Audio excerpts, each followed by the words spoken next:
예, 안녕하십니까. 저는 한국 시니어 과학기술협회 부회장으로 있는 조석팔입니다. 오늘날 그 디지털 혁명이라는 용어가 많이 나오는데 4차 산업혁명이라는 용어도 나오고, 그래서 저는 그 4차 산업혁명의 기술과 디지털 혁명에 대한 내용을 간략하게 설명을 드리고자 합니다.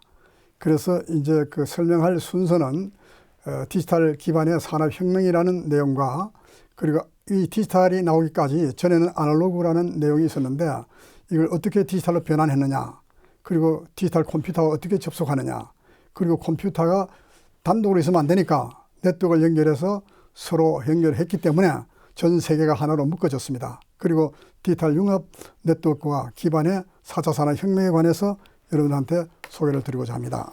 그리고 결론을 맺으려고 합니다. 그래서 여기서 보면은 첫 번째, 우선 디지털 기반의 산업혁명은 여러분들이 많이 들어서 압니다. 지금까지 용어로는 그 1차 산업혁명, 전기기관을 기반으로 했죠. 그 다음에 전기동력 기반으로 한 2차 산업혁명이 일어났습니다. 그리고 3차 산업혁명은 컴퓨터가 출현하면서 우리가 3차 산업혁명이 들어왔는데, 4차 산업혁명은 바로 컴퓨터가 지능화되고 네트워크가 지능화됨에 따라서 4차 산업이 일어난 겁니다. 그래서 우리는 4차 산업의 혁명의 핵심 기술이 뭐냐? 그래서 맨 밑에 보면 여기 ICBM이라는 게 IoT, 그 다음에 클라우드 컴퓨팅, 빅데이터, 모바일 이런 것들을 들 수 있고, 그 다음에 여기 지능은 AI, 그 다음에 이제 로봇 이렇게 나타나죠. 5G. 자, 그렇게 해서 우리는 다른 용어로 공업기계 혁명, 그리고 동력산업혁명, 그리고 3차 산업은 디지털 기반의 정보혁명, 그리고 4차 산업은 디지털인데 지능혁명이다, 이렇게 용어를 쓰고 있습니다. 그러면서 실제는 융합이, 가상융합이 일어난 거죠. 이렇게 표로 표시할 수 있습니다. 자, 그렇게 해서 이제 우선 디지털로 가기 위해서는 전 시대에 뭐냐? 아날로그였어요. 그래서 아날로그와 디지털의 개념을 정확히 이해해야 쉽게 여러분들이 오늘날 4차 산업의 용어들을 이해할 수 있어요. 아마 여러분이 보면은 좀 그림은 복잡하지만은 라디오라는 말은 많이 들어봤죠. 그 다음에 여기 마이크로웨이브파, 그리고 적외선파, 그리고 여기 엑스레이, 감마선 같은 건 많이 들어봤습니다. 제가 시간이 있으면 이걸 별도로 설명하겠습니다만은 오늘은 핵심이 아니니까 간단히 하면은, 우리가 파라는 게 뭐냐? 주파수라는 말을 많이 들었을 거예요. 1초에 한 번 사이클을 1회전 하면은 360도로 하면은 돌면은 이걸 1헤르츠라 그래요. 1초에 2회전 하면 뭐라 그러니까 2헤르츠. 만약 1초에 1000번을 반복한다, 진동했다 그러면 1000헤르츠, 1kHz입니다. 만약 1초에 100만 번을 진동했다 그러면 1메가헤르츠입니다. 그럼 1초에 10억 번을 진동했다, 1GHz예요. 10의 구성이 되는 거죠. 자, 이렇게 해서 우리가 테라헤르츠 뭐 이런 용어를 씁니다. 자, 그러나 이 주파수가 빨라짐에 따라서 우리가 주파수와 주파수 골 사이의 거리를 파장인데, 파장이 짧아지면 짧아질수록 직진성이 강하고 에너지가 가기 때문에 멀리 갑니다. 그래서 여러분들이 그건 나중에 설명하기로 하고, 우리 인간과의 관계가 어떠냐 하는 것을 여러분들한테 핵심을 이야기하고자 합니다. 사람은 오늘 보시면은 눈으로 이제 들어가는 정보, 귀로 듣는 정보, 입으로 말하는 정보에 대한 걸 여러분 아셔야 됩니다. 여러분 귀로 듣는 정보도 소리 아닙니까? 소리와 음성인데 이것도 아날로그예요. 그 다음에 또 입으로 나오는 정보도 이게 말이근데 음악도 하고 소리 하잖아요. 이것도 우리가 아날로그예요. 눈으로 들어가는 우리 가시광선으로 들어가는 이것도 영상, 사진, 동영상 이런 것들이 전부 아날로그입니다. 그래서 여러분들 이게 보면은 우리가 귀로는 어떻게 들을 수 있느냐? 20Hz에서 2만 헤르츠입니다. 그러니까 1초에 20번 진동하는 거하고 2만 번 진동하는 거를 들을 수 있어요. 그러나 1초에 만약에 3만 번 진동하는 걸 들을 수 있다, 그런 사람이라고 볼 수 없습니다. 특별한 신이든가, 그렇죠. 그 다음에 또 뭐냐면 눈으로 들어가는 가시광선을 우리가 볼 수 있고, 그래서 빨초파 뭐 이런 색깔을 우리가 구분하지 않습니까? 입으로 나오는 저 소리도 3400Hz가 핵심 맥시멈이에요. 최대입니다. 만약에 5000Hz를 진동한다, 그 사람도 그것은 사람이 아닙니다. 자, 이렇게 해서 사람은 우리 아날로그지만은 입으로 나오는 거, 말로 하는 거, 이 우리 밴드가 있어요. 이 한계를 제한이 있습니다. 자, 그러면 이것을 컴퓨터가 어떻게 사람이 말하는 걸 저장할 수 있느냐? 이제 여기서 이제 중요한 거죠. 컴퓨터는 디지털을 신호를 처리하는 겁니다. 여러분들은 지금까지 디지털 이해하는데 디지털을 간단하게 여러분들이 이해할 필요가 있습니다. 오늘날 뭐 철학자들, 문학자들, 뭐 많은 사회과학자들이 디지털 하는데 디지털을 기술적으로 이해할 필요가 있어요. 그 여러분들 여기 보면은 맨 위에 신호가 뭡니까? 보이지 않지만 꼬불꼬불하죠. 이렇게 사인 웨이브처럼 보이잖아요. 이게 아날로그입니다. 연속 신호예요. 밑에 신호는 여러분들 디지털이에요. 이거 왜 그러냐? 그 아날로그 신호는 X축으로 한 지점에서 Y축으로 잘랐을 때 하나는 0.95, 1이고 0.99, 0.98, 저 후단에는 1.11 뭐 이거 구분이 안 됩니다. 그래서 연속적으로 변하기 때문에 우리는 연속 신호, 영어로 continuous signal 이렇게 표현합니다. 디지털은 잘랐을 때 어떻게 0이 아니면 1이에요. 이게 뭐예요? 불연속이에요. 그래서 우리는 불연속 신호를 discrete signal, 그 이산 신호라 그러죠. 그래서 우리는 이산 신호로 전부 바꿔줘야 컴퓨터가 이해를 하게 됩니다. 자, 그 과정을 잠시 소개를 하면 예를 하나 심플하게 드리겠습니다. 우리가 X축을 시간으로 보수고 Y축을 크기로 봤을 때 X축으로 변해서 이 시간이 계속 변해요. 이렇게 연속적으로 변합니다. 그 연속적으로 변한 걸 어떻게 그러면 디지털로 변환하느냐? 일정한 주기로 이 높이를 잘라내는 거예요. 이걸 우리는 샘플링 한다 그래요. 표본화한다. 그 높이를 잘라낸다. 높이를 잘라내면 뭐예요? 이렇게 높이가 나타나죠. 두 번째 기름처럼. 근데 나타나는데 요 값을 주는 거예요. 요건 높이가 2다. 이건 7이다. 3이다. 이렇게 이제 높이를 우리가 지정할 수 있잖아요. 그 높이의 숫자는 이게 뭐냐?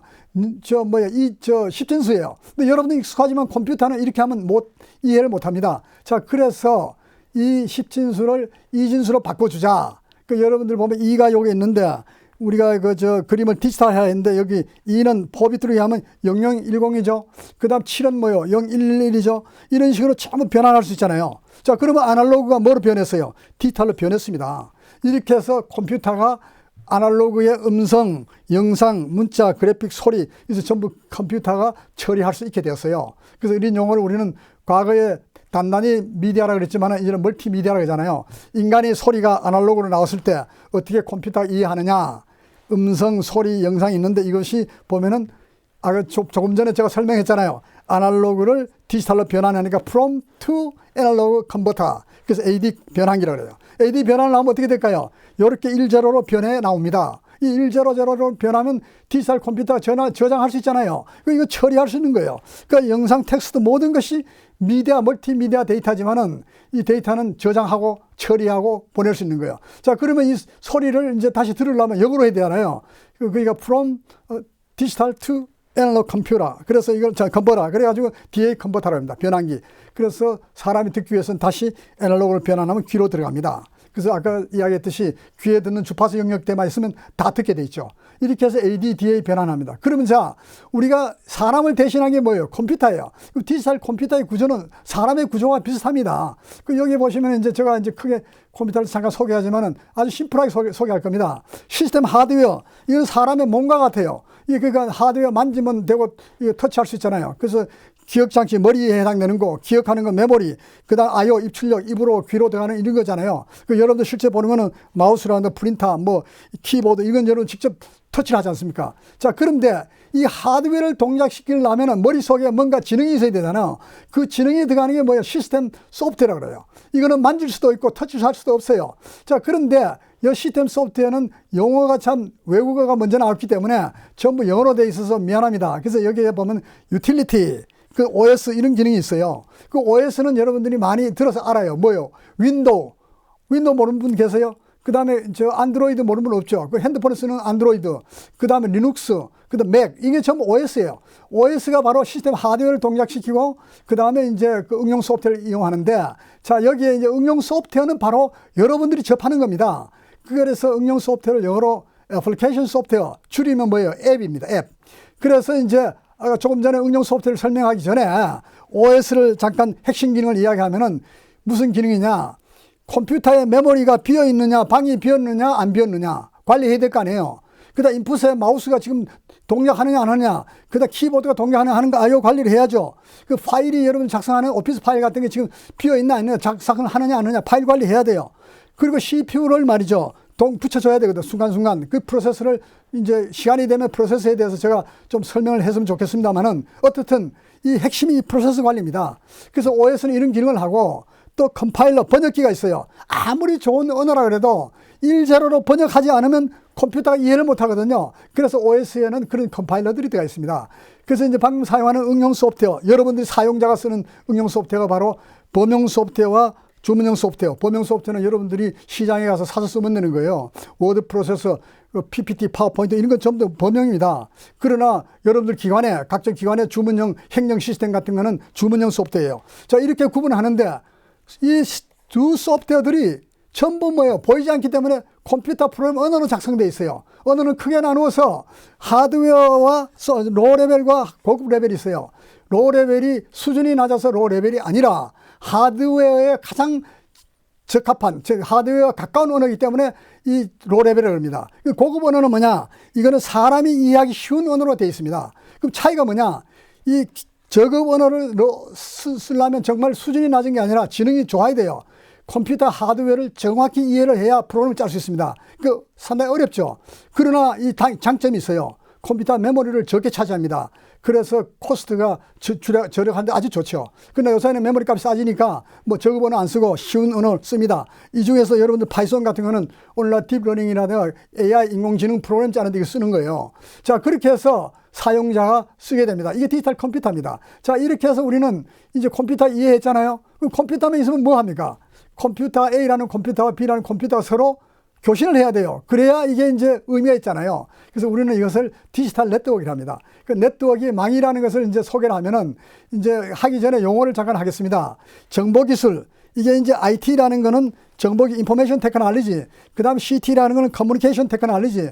이게 이제 합쳐서 ICT, 정보통신기술이라는 용어를 쓰게 됐죠. 자, 그러면 네트워크 발전은 A라는 지점에 있는 사람이 B라는 지점으로 한국에 있는 사람이 뭐 한국 아니라 부산에 있는 사람이 서울로 뭐 편지를 준다 그랬을 때는 처음에는 뭐 했습니까? 달려서 갔잖아요. 마라톤에서. 물론 그 옛날에는 그렇지 않았지만 짧은 데는 뛰어서 갔습니다. 그 다음에 또 뭘 하면 자전거 타고 전달할 수 있죠. 그 다음 말 타고 전달하고 이제 동물을 코끼리 타고 전달할 수도 있겠죠. 비행기 타고 전달하고 뭐 이렇게 했는데 교환기라는 것이 뭐가 그레함 벨이 전화기를 발견하고 나서는 뭐냐면 전자적으로 우리가 음성을 전달할 수 있겠다. 이래서 교환기가 들어오면서 우리가 이렇게 그 아날로그로 접속할 수 있었습니다. 근데 이 교환기가 바로 뭐가 됐느냐? 디지털화 됐어요. 그러면서 컴퓨터가 대체를 한 겁니다. 그래서 디지털화 됐기 때문에 이 네트워크가 이제 접속이 된 거죠. 자, 그렇게 해서 ICT는 크게 말해 정의를 하면 한마디로 A라는 지점에서 B라는 지점으로 정보를 주거나 받거나 하면 커뮤니케이션이에요. 뭐가? 정보통신이. 바로 이렇게 해서 우리는 ICT 컴퓨터가 이렇게 하니까 이제 이걸 주거나 받거나 하는 걸 다시 한번 봅시다. 좀 설명을 잘 드리면은 서울에 있는 사람과 미국에 있는 사람이 서로 컴퓨터를 교신하면 어떻게 전달하느냐. 뭔지 모르지만은 서울에 출발해가 노드를 거쳐가지고 노드 2를 거쳐서 때에 따라 위성으로 가서 미국으로 도착하고 때에 따라서는 해저 케이블을 태평양에 있는 해저 케이블을 타고 미국으로 들어가면 합니다. 그래서 여러분들 이 노드라는 건 라우터와 여러분들 교환을 이야기합니다. 이걸 나중에 설명 좀 더 상세히 드리겠습니다. 자, 그런데 이 서울과 미국 사이에 연결되어 있는 모든 전달 매체의 컴퓨터는 네트워크예요. 이게 네트워크라고 해서 그물처럼 엮여져 있다. 망이라고 합니다. 위성도 네트워크의 한 소자입니다. 그 네트워크 안에는 뭐가 있느냐? 네트워크의 끝에 붙어 있는 걸 여러분들 지금 다루고 있어요. PC, 랩탑, 태블릿, 스마트폰, 서버, 로봇, 드론 이런 전부 뭐요? 터미널이에요. 요새 컴퓨팅 에지 이런 용어를 쓰잖아요. 이게 전부 터미널이에요. 에지입니다. 자, 그렇게 해서 보면은 요 노드와 노드 사이에 정보를 연결하는 게 통신 채널이거든요. 채널은 무선도 있고 유선이 있잖아요. 그 유선은 여러분들 강 케이블 많이 알죠? 그 다음 무선은 여러분 4G, 5G 잘 알지 않습니까? 이렇게 연결되어 있고, 그 다음 노드는 뭐냐? 여러분들 아마 기관 같은 라우터를 써요. 그 다음에 교환 뭐 이런 걸 쓰고 있습니다. 이렇게 연결되어 있습니다. 그래서 이제 컴퓨터는 네트워크를 중심으로 A 지점에서 B 지점으로 정보를 교환하는데 바로 디지털 네트워크이기 때문에 정보혁명이 일어난 겁니다. 자, 이렇게 해서 정보혁명을 중심으로 해서 이제 그 이야기를 좀 더 세밀하게 드리면은 방금 이야기했듯이 먼 지역을 서로 묶어주는 걸 그 망을 뭐라냐? 와이드 에리아 네트워크, 광대역 네트워크라고 해요. 그래서 광대역 망. 그리고 그 다음에 미트로폴리탄 에리아 네트워크. 이거는 도시와 도시와 연결하는 겁니다. 그 다음에 또 뭐냐? 근거리 네트워크. 이거는 유선은 이제 랜이라고 하지만 무선은 와이파이죠. 여러분들 와이파이 많이 쓰잖아요. 이 근거리 통신망을 쓰는 거예요. 그 다음에 여러분들 집에 또 쓰는 게 뭐예요? 블루투스 쓰잖아요. 이 펜입니다. 이 망은 바로 pen, ren, man, wan 하면은 여러분들 네트워크의 기본에 대해서는 상당히 이해한 거예요. 자, 그런데 이 디지털 네트워크에 이제 융합이 일어난 거예요. 네트워크에 여러분들 이 디지털 데이터가 노드를 통해서, 아까 노드 이야기했죠? 라타와 교환이 일어난 겁니다. 자, 여기서 채널을 통해서 움직이는데 이 네트워크를 기본으로 해서 연결된 게 뭡니까? 바로 이제 그 이 채널과 채널 사이에는 유선과 무선이 있고 이걸 합해서 우리는 IT와 CT의 융합이다. 자, 그래서 발전한 것이 이 끝에 붙은 게 뭐예요? 스마트 IoT. 그러니까 모든 사물이 네트워크 연결되어 있어요. IoT. 그 다음에 여기 또 연결된 게 뭐예요? 클라우드 컴퓨팅 네트워크 연결됐어요. 그 다음에 또 뭐냐? 빅데이터가 또 연결되어 있어요. 그 다음에 여러분 안에 드론도 네트워크 연결되어 있습니다. 자율주행차도 네트워크. 그 네트워크가 고속화되지 않으면 동작이 안 되는 거예요. 그 다음에 뭐예요? 그 다음 여기에 인공지능, 이 지능이지만 이거는 네트워크 노드 안에도 인공지능이 들어가고 터미널에 인공지능이 들어가는 거죠. 자, 그 다음에 이제 요즘 가상현실, 증강현실 나타나잖아요.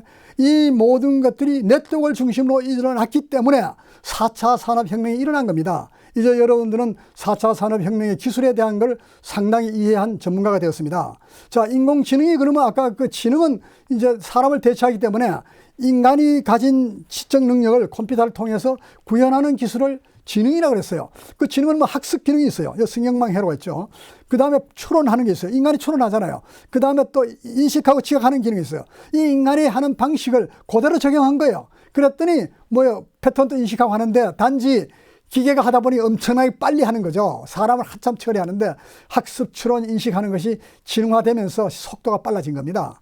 그래서 이제 그 여기에 인공지능이 있는데 이 구현을 어떻게 했느냐 하면은 여러분들 요새 보면 이건 아까 설명했고요. 기계 언어하고 우리가 딥 언어, 그 기계 언어는 뭐냐? 컴퓨터가 데이터를 스스로 학습한다 이거죠. 그래서 인간이 가진 지능을 가지고 있는 거예요. 그 다음에 딥러닝은 뭐냐? 바로 정신망, 인공지능망을 통해서 이 비선형으로 기계가 학습하는 건데 사실은 이 딥러닝과 머신러닝을 요사이 보면은 그 뭐 오픈 소스로 개발되는 텐스플로우 같은 걸 받아서 한번 구현해 보면은 아마 상당히 그 재미가 있어요. 자, 그렇게 해서 딥러닝과 기계어로 인공지능이 발달돼 갑니다. 이거는 이제 그냥 넘어가겠습니다. 자, 인공지능에 대한 기반을 이제 우리가 설명을 좀 드리면은 로봇이 그 중에 대표적인 거 하나 설명하겠습니다. 그 로봇에다가 인공지능을 넣어서 한 그 기능을 보시면은 아마 인간 같은 거예요. 그러니까 이게 눈, 코, 입으로 된 센싱 기능이 있습니다. 그러니까 모든 것이 지능을 하려면 감지 기능이 있어야 되잖아요. 우리는 센싱이 눈으로만 센싱 되는 것도 있지만은 피부로 센싱 되는 거 여러 가지 있잖아요. 그러나 눈으로 센싱하는 기능, 그 다음에 두뇌를 처리하는 프로세싱 기능이에요. 판단하는 거예요. 그 다음에 여기서 보면 판단하고 행동, 그 다음 손과 발로 보내잖아요. 그 인간이 똑같은 영역을 넣은 거죠. 그래서 인공지능 기반의 이제 이야기를 제가 잠깐 이제 소개했는데 이걸 한번 이제 동영상을 한번 보겠습니다. 여기 보면 이제 인공지능 소피아가 이제 봐요. 인공지능이지만 눈물을 글썽이잖아요. 자, 휴머노이드 로봇 소피아. 인공지능이 들어가서 이야기하는 겁니다. 한번 이제 들어보세요. 이제 손짓하는 거 따라합니다. 학습합니다. 말도 따라하고. 자, 이렇게 해서 인간 하는 행위를 이제 학습해서 나중에 반복하죠. 자, 그래서 인공지능이 또 표현합니다. 사람들에게 새로운 가르침을 세상을 바꾸고 싶습니다. 나오잖아요. 자, 이런 것이 지능이 있어요. 자, 이거는 바로 로봇에다가 뭐예요? 인공지능을 한 거예요. 바로 로봇이 직접 문을 열잖아요. 문을 열고 들어가지 않습니까? 시간이 있으면 다 하겠습니다만은 보스턴 다이나믹사에서 개발한 겁니다. 자, 이 물건을 짚고 하는 겁니다. 이것이 바로 인공지능이 들어간 기능입니다. 그 많은 것을 인간이 할 수 있는 건 대체할 수 있지 않습니까? 자, 이렇게 해서 잠깐 소개를 했고요. 그 다음에 모든 사물이 아까 네트워크를 통해서 접속이 됩니다. 그러니까 사물에 뭘 연결하느냐? 영어는 여러분들 뭐 데이터를 수집해서 뭐 이렇게 복잡한 용어인데 이거보다는 사물에 센서를 붙여서 지능을 부여해가지고 그 지능을 부여한 사물들이 네트워크를 통해서 연결하는 네트워크이다. 이렇게 해서 사물 인터넷입니다. 그 복잡하게 하면은 이런 용어들이 이제 같은 디바이스들이 네트워크를 연결해가지고 서로 정보를 교환하는 거죠. 그 사례를 하나 동영상으로 잠깐 소개를 하겠습니다. 자, 여기 보면 이제 IoT가 뭐냐? 사물과 사물이 대화를 한다 이런 거죠. 그 여러분 이제 사물 인터넷이 뭐냐 하는 걸 소개합니다. 잠깐 들어보시면 아마 사물 인터넷 또는 IoT라는 말을 들어봤죠. 이렇게 나오죠. 여기 사물이 있잖아요. 서로 네트워크를 통해 교신하는 겁니다. 근데 이 사례를 이제 보면은 잠깐 소개를 하겠지만은 다 교신을 하면 이제 자기 스마트폰에서 정보를 다 주고받을 수 있어요. 자동차의 상태가 어떠냐.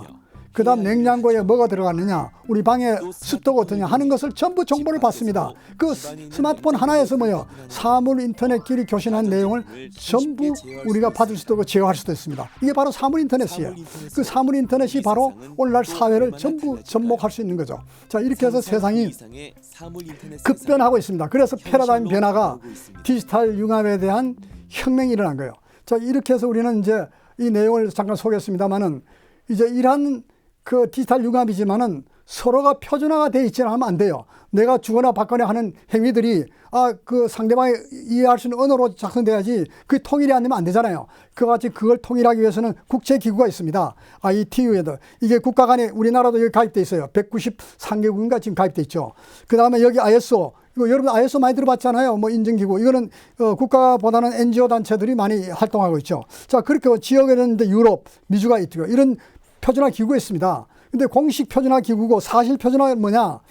시장을 먼저 점유해서, 시장을 점유해서 내 거 말이지, 써라. 이거 표준이다. 이거 표준하자. 그러면 이거는 사실 표준이 되는 거예요. 그리고 여러분들 그 인터넷에 보면은 ITF가 요 인터넷 통신, 인터넷이 뭐예요? 벌써 사실 표준화 된 거예요. TCP/IP 프로토콜 써서. 자, 이와 같이 표준화가 일어나니까 급변하게 되는 거예요. 그래서 여러분들 여기에 보면은 ITU 국제기구에 제가 들어가 있는 모습이 하나 보이죠? 활동하는 모습입니다. 지금 20년간 활동하면서 전 여기서 국제 표준화의 방향을 이해할 수 있었어요. 자, 그래서 디지털 융합은 우리가 이런 ICBM이라는 용어를 쓰고 있는데, 이제 모든 디지털의 사물들이 어떻게 돼요? 디지털로 변환해서, 그러니까 빛스트림이라는 게 뭐냐? 맞아, 완제로가 물결처럼 일어나는 게 스트림이라고 했어요.